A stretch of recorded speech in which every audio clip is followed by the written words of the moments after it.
Organic gardening की श्रृंखला में आज मैं आपके लिए एक नया ऑर्गेनिक खाद लेके आई हूँ, जिसके कॉम्बिनेशन से ये दो खाद हैं, इनके कॉम्बिनेशन से यानी इनको एक साथ इकट्ठा करके देने से प्लांट की ग्रोथ पे दुगनी तिगुनी तेज़ी से असर होता है।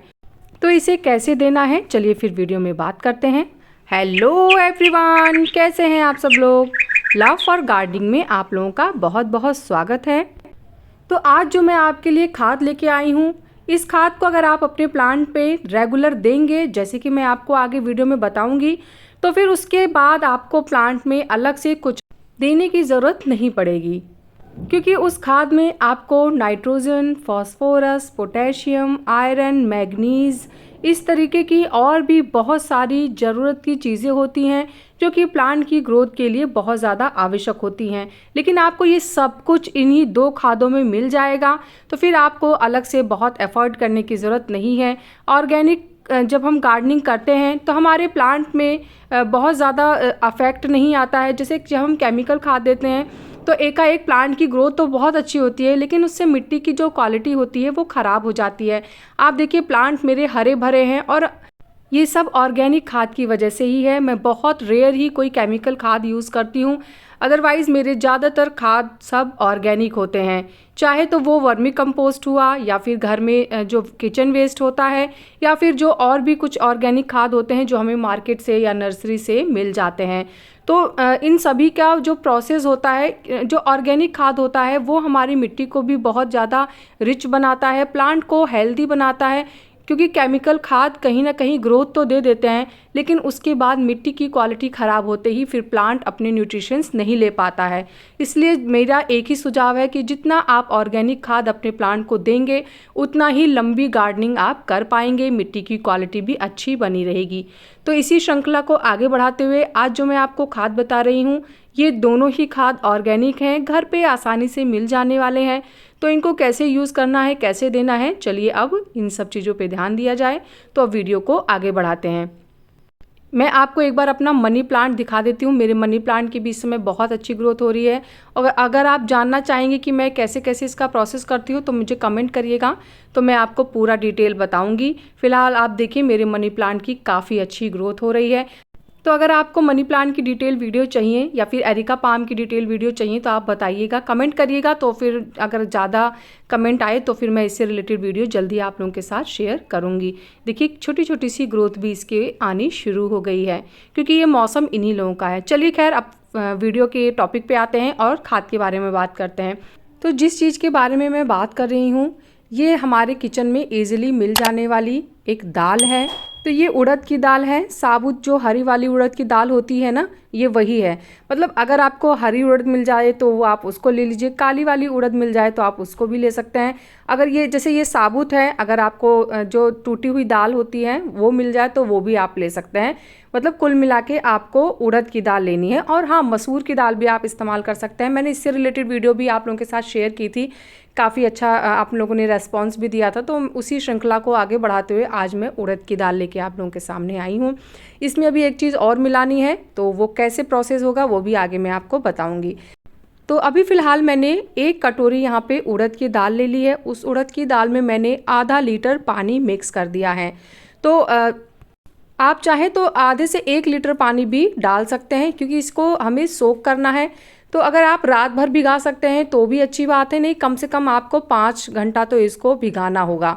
फिर उसके बाद का जो नेक्स्ट प्रोसेस है हम उसके बारे में बात करेंगे। तो ये लगभग 5 घंटे हो गए हैं दाल को भीगे हुए, और अब दाल के जो न्यूट्रिशंस होते हैं वो हमारे इस पानी में अच्छे से घुल गए हैं। तो हम क्या करेंगे, देखिए दाल को आप अपने खाने में यूज़ कर सकते हैं, हमें यहाँ पे सिर्फ इसका पानी चाहिए। तो हमें दाल को अलग कर लेना है और पानी को अलग कर लेना है। आप चाहें तो इसे छान सकते हैं, ताकि ये जो छोटे छोटे से दाने हैं दाल के ये हट जाएं, हमें दाने की ज़रूरत नहीं है यहाँ पे। और बहुत से लोग जैसे उड़द की छिलके वाली दाल लेते हैं, तो अगर आप छिलते हैं और वो छिलके बच जाते हैं तो उन छिलकों को आप ड्राई कर लीजिए, और ड्राई करने के बाद उसको मिट्टी में मिला दीजिए। लेकिन प्रॉपर अच्छे से ड्राई होने चाहिए, कहीं से भी गीलापन नहीं होना चाहिए उन छिलकों में, तो वो भी बहुत ही अच्छा रिजल्ट प्लांट को देते हैं। तो हाँ, अब चलिए जो दूसरी चीज़ मिक्स करनी थी उसके बारे में बात करते हैं। तो ये जो आप देख रहे हैं ये कॉफ़ी है। तो 1 लीटर पानी में हम 1 चम्मच कॉफ़ी का इस्तेमाल करते हैं। यहाँ पे आधा लीटर पानी है, इसलिए मैंने आधा चम्मच कॉफ़ी का इस्तेमाल किया है। तो कॉफ़ी पाउडर आधा चम्मच होना चाहिए आधे लीटर पानी में।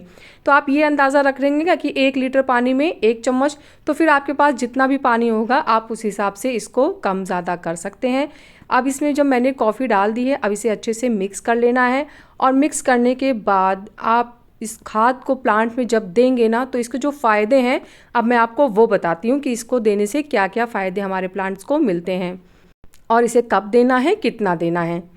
तो कॉफ़ी को इस्तेमाल जब हम करते हैं अपने पौधों में, तो इसमें बहुत सारे पोषक तत्व तो होते ही हैं, साथ ही साथ मिट्टी को जो पानी होल्ड करने की कैपेसिटी होती है ना, उसको उसमें भी काफ़ी हेल्प मिलती है। और पौधे की मिट्टी की के ऊपर अगर आप कॉफ़ी के ग्राउंड्स डाल देंगे तो क्या होता है ना, इससे जो मिट्टी में छोटे छोटे से स्लग लग जाते हैं, स्नेल हो जाते हैं, ऐसे जो कीड़े होते हैं ना, वो भी पौधों से दूर रहते हैं। तो मतलब कुल मिला के पौधों की बहुत ही अच्छी ग्रोथ होती है और जो हमारे प्लांट्स पे अनवांटेड खरपतवार आ जाती है वो भी हट जाती है। और जो उड़द की दाल होती है उसमें vitamin B, complex, iron, fibre, copper, calcium, magnesium, zinc, potassium, phosphorus और प्रोटीन भी काफ़ी अच्छी मात्रा में पाया जाता है, जिससे प्लांट काफ़ी स्वस्थ रहते हैं, प्रॉपर उनकी ग्रोथ होती है और प्लांट हमेशा ही हरा भरा बना रहता है। क्योंकि ये खाद 100% ऑर्गेनिक है, तो आप इसे हर तरीके के प्लांट में दे सकते हैं। और एक चीज़ और है, इसको आप 20 से 25 दिन में एक बार अपने प्लांट को दीजिएगा। कोशिश करिए कि जब आप घरेलू खाद देते हैं तो समय समय पे 15-20 दिन में एक बार फंगीसाइड का पेस्ट घोल बना के अपने प्लांट में ज़रूर डाल दिया करें, खासकर मिट्टी के अंदर। और हाँ, मिट्टी जब अच्छे से 1 इंच तक आपको ड्राई दिखे तो ही आप अपने प्लांट को पानी दें। इससे क्या होता है ना कि मिट्टी अगर प्रॉपर सूख नहीं पाती है और हम उसको बार बार पानी देते रहते हैं तो फंगस प्लांट में लग सकता है। और प्रोटेक्शन के लिए आप सिर्फ यही एक काम करिए, पानी तभी दीजिए जब ऊपर की सॉइल ड्राई दिखे। ये जो आप एक खाद देख रहे हैं मैं प्लांट में दे रही हूँ, तो ये भी एक ऑर्गेनिक खाद है। इसको मैंने अपने अभी गुड़हल के प्लांट में दिया था और इससे भी बहुत अच्छा रिजल्ट मिलता है। तो ये कौन सी खाद है, इसे प्लांट में कैसे देना है, अगर आप जानना चाहते हैं तो मैं आई बटन पर लिंक लगा दूंगी, आप ये वीडियो देखिएगा। ये भी 100% ऑर्गेनिक और फ्री की खाद है, कहीं से आपको कुछ खरीदने की ज़रूरत नहीं पड़ेगी। तो सारी डिटेल, सारी जानकारी बताई है मैंने आपको। ऑर्गेनिक खाद देंगे तो प्लांट हेल्दी रहेंगे, आपका गार्डन हमेशा हरा भरा बना रहेगा, मिट्टी भी हमेशा मजबूत रहेगी और क्वालिटी वाली मिट्टी हमेशा आपकी बनी रहेगी। तो सारी डिटेल, सारी जानकारी बता दी है। उसके बाद भी अगर कोई क्वेश्चन कन्फ्यूज़न होगा तो आप कमेंट करिएगा, मैं कमेंट में आपके क्वेश्चन का आंसर ज़रूर करूँगी। कैसा लगा मेरा आज का ये वीडियो मुझे ज़रूर बताइएगा। अगर आपको वीडियो पसंद आया है तो वीडियो को लाइक करिएगा, चैनल को सब्सक्राइब करिएगा और प्लांट से रिलेटेड अगर कोई भी क्वेश्चन आपके माइंड में है तो आप कमेंट के थ्रू मुझसे बात कर सकते हैं। मिलते हैं फिर नेक्स्ट वीडियो में, तब तक के लिए बाय, टेक केयर।